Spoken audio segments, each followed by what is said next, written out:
Dahil nakakobra tayo sa flood control project, nagustuhan ko yung payong kaya bumili ako ng BYD. Ayun o.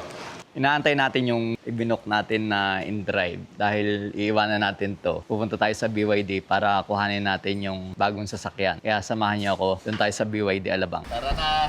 BYD Alabang. Let's go! Alright, ito na o, BYD Alabang. Hello! Ito nga pala yung ating si Ma'am Hazel, ang ating agent. Hello po, ma'am. Alin ba yung akin ito? Hindi po, nandun po. Hello po. Welcome back. Thank you! Sir, habasin po muna habang Uy. hintay po natin. Ang ganda nung nila, oh. Ang ganda ng reception area. Para nakikita ko na. Ayun ba yung sa akin? Ayun, oh. Diba? Kulay itim. Ayun, oh. May for-release din siya na kulay puti. Tatlo yung available color nito. Itim, saka pearl white, at saka yung stone gray. Ang angas din, diba? Kasi kakaiba yung mags niya, oh. Dito sa stone gray, dito lang siya merong kulay itim na mags.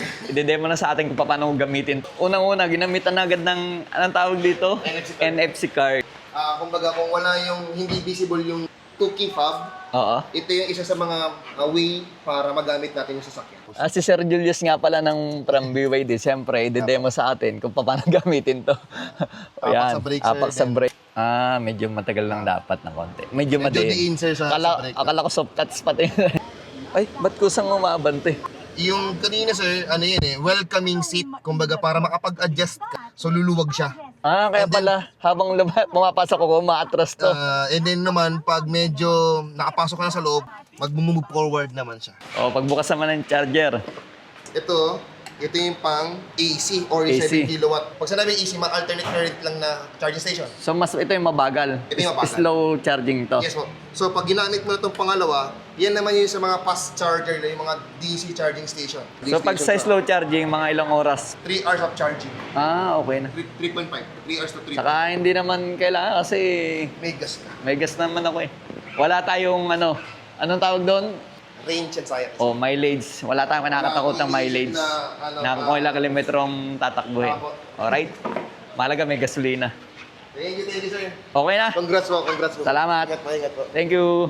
Dahil nakakobra tayo sa flood control project, nagustuhan ko yung payong kaya bumili ako ng BYD. Ayun o.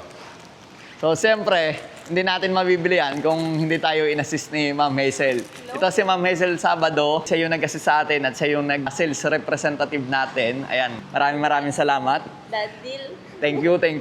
Tapos, sa mga gustong mag-inquire, ilalagay ko dito yung cellphone number ni Ma'am Hazel. Pwede niyo siyang tawagan ng Viber or direct call. O i-PM niyo siya. Mabilis naman siyang sumagot. Ako nga, ilang days lang, no? Mga 1 week lang, sir. Ayos, ma'am. Salamat. Thank you po. Congrats Thank po you. ulit. Ayan na yung bago natin sasakyan.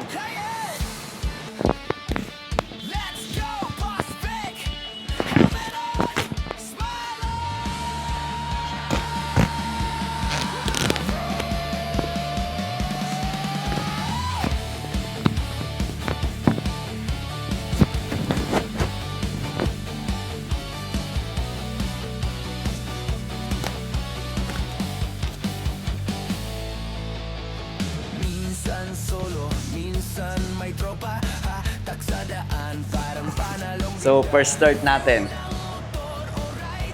NFC yung ginamit natin na card para mapa-start natin yung sasakyan.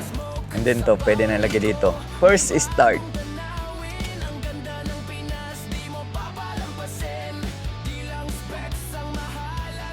Wow. Yung saya sa bawat kalsadang dinadaanan mo. It's not about how. So ito na, nakuha na natin ng ating BYD at itong ating first drive experience. Working